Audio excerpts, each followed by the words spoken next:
Silakan. Assalamualaikum warahmatullahi wabarakatuh, anak-anak.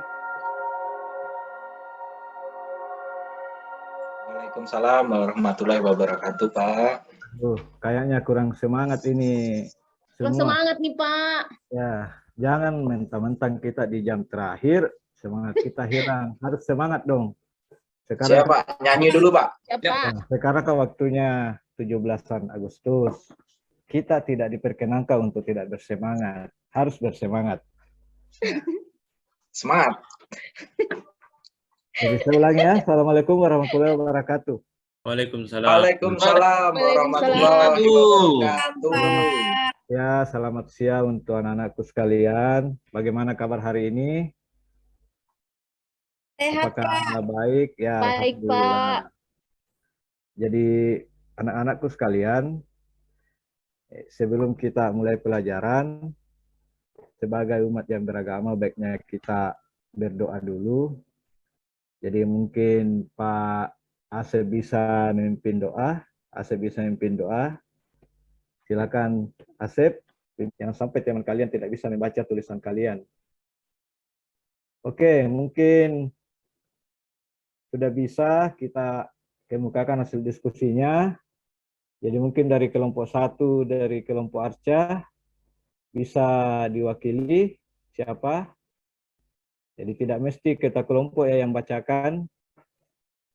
Terserah dari 4 nama orang itu, siapa yang akan bacakan hasil diskusinya. Jadi siapa yang mau bacakan? Atau jangan sampai saya tunjuk.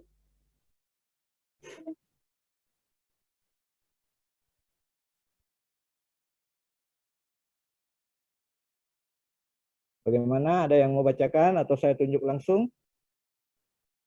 Kelompok. Harus berurutan kah, Pak? Atau kelompok lain dahulu bisa? Ya bisa. Kalau ada yang mau lebih dulu, lebih bagus lagi. Jadi Kelompok. mungkin, ya Romaul. Kelompok Batu Akik, Pak. Ya silakan kelompok Batu Akik.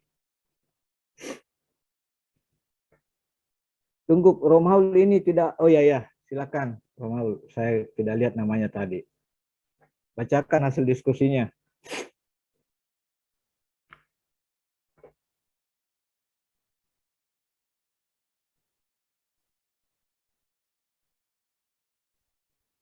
Tolong Pak Romaul suaranya dikeraskan sedikit.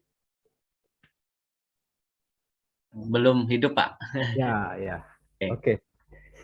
Perkenalkan teman-teman, saya dari kelompok Batu Akik, mewakili teman-teman ingin mempresentasikan hasil diskusi kelompok kami. Kelompok kami anggotanya ada Yanuar, Ratna, dan Etanel. Bentar Pak, masih nggak kelihatan. Nah, akulturasi tradisi lokal dan kebudayaan Hindu-Buddha. Yang pertama, sistem pemerintahan. Dalam sistem pemerintahan, kebudayaan Hindu-Buddha mengenalkan sistem kerajaan dengan konsep dewa raja. Konsep ini memposisikan raja sebagai titisan para dewa. Konsep ini merupakan akulturasi, yaitu perpaduan antara Hinduisme dan pemujaan roh nenek moyang. Konsep keyakinan ini berkembang luas sejak Wangsa Sailendra. Mereka membangun candi untuk memuliakan atau makan raja yang meninggal dunia. Contoh, Raja Erlangga dari Jawa didharma sebagai titisan Dewa Wisnu. Dan yang kedua, kesenian. Dalam kesenian juga terjadi proses akulturasi. Sebelum Hindu-Buddha masuk Indonesia, telah mengenal seni bangunan seperti dolmen, punden berundak, dan menhir.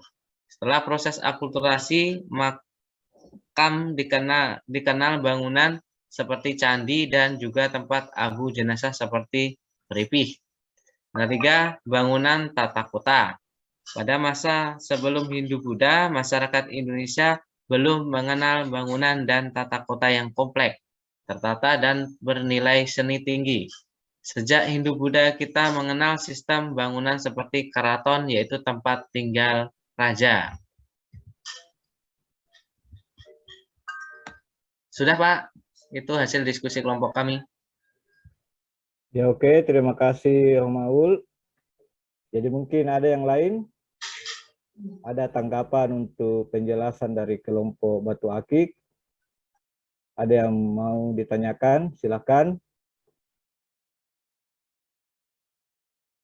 Sudah jelas?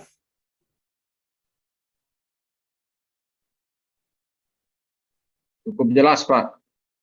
Ya, ternyata sudah jelas. Jadi kita lanjut ke kelompok 2, yaitu kelompok Arca. Siapa yang bisa wakili temannya untuk membacakan hasil diskusinya?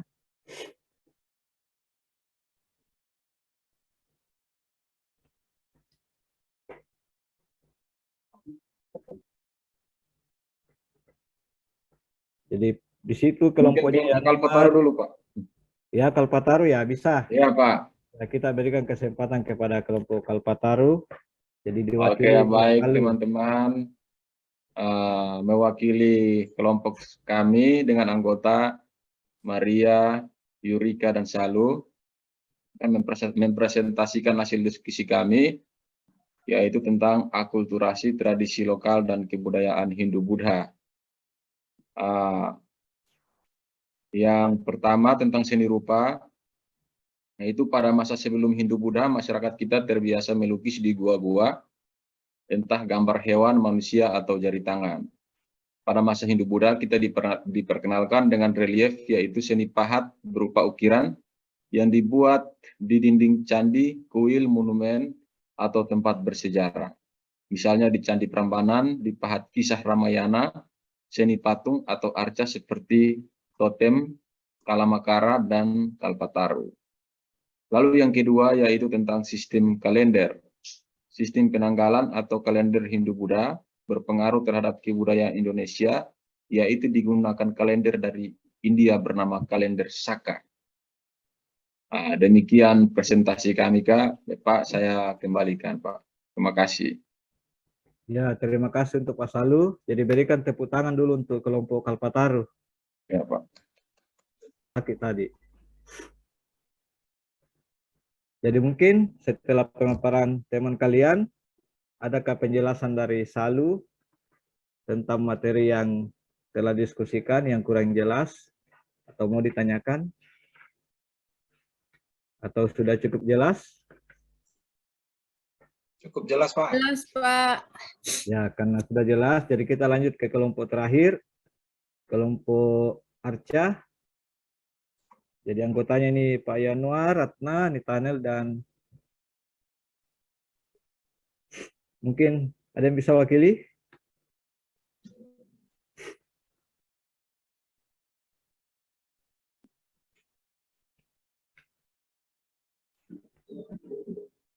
Jadi siapa yang bisa bacakan? Mungkin Asep bisa. Ya, yang belum kelompok Batu Akik itu, Pak. Ya, Batu Aki. Mana ini Batu Aki? Ya, saya, Pak. Ya, oke. Silakan. Baiklah, teman-teman. Saya akan menyampaikan hasil diskusi kelompok dari kelompok kami yang bernama Batu Akik. Di sini saya mewakili dari Mariance, Riana, dan Felixia.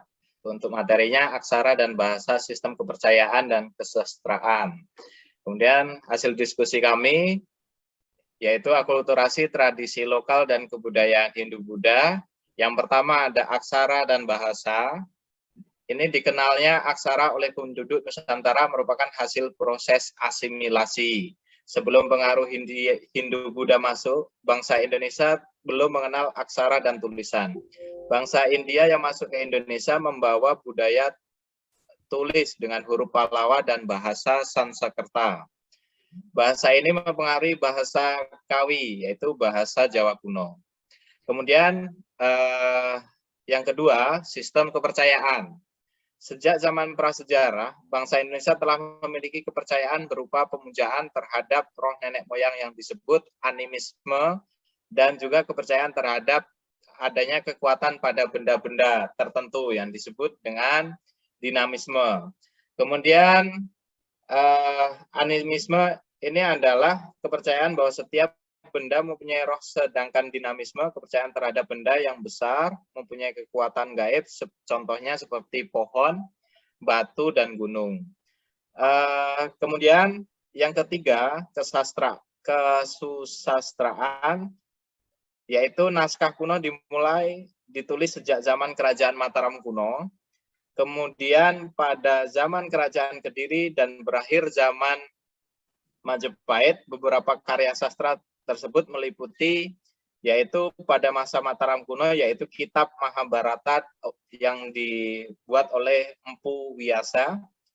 Kemudian pada masa kerajaan Kediri, yaitu kitab Bharatayuda oleh Empu Seda. Kemudian yang ketiga pada masa kerajaan Majapahit, yaitu kitab Negara Kertagama oleh Empu Prapanca. Sudah, Pak? Ya, terima kasih untuk Asep. Jadi berikan tepuk tangan yang meriah kepada teman kalian dari kelompok Batu Akik yang telah menjelaskan panjang lebar tentang materinya. Jadi bisa kita lihat tadi di bagian kitabnya. Jadi ada kitab Bharatayuda, ada kitab Mahabharata. Jadi semua itu sampai sekarang masih ada dan bisa kita saksikan di layar televisi. Jadi kalau ada yang pernah nonton di layar televisi saluran nasional yang Antv itu, dia pernah menayangkan film tentang Mahabharata tadi. Ada juga Ramayana. Jadi kita memang setiap hari itu selalu disuguhi dengan akulturasi yang berasal dari Hindu Buddha. Oke, karena semua kelompok sudah memaparkan materinya, jadi sekarang kita lanjut ke game. Jadi game ini sederhana. Kita namakan game ini adalah game pohon sejarah. Jadi saya ambil dulu pohonnya.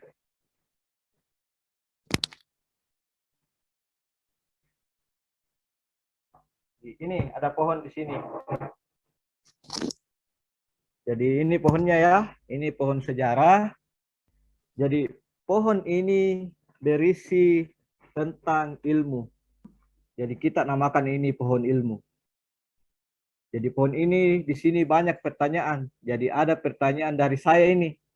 Jadi ada yang warna ungu kertasnya, ada yang kertasnya warna kuning, ada juga yang warna merah.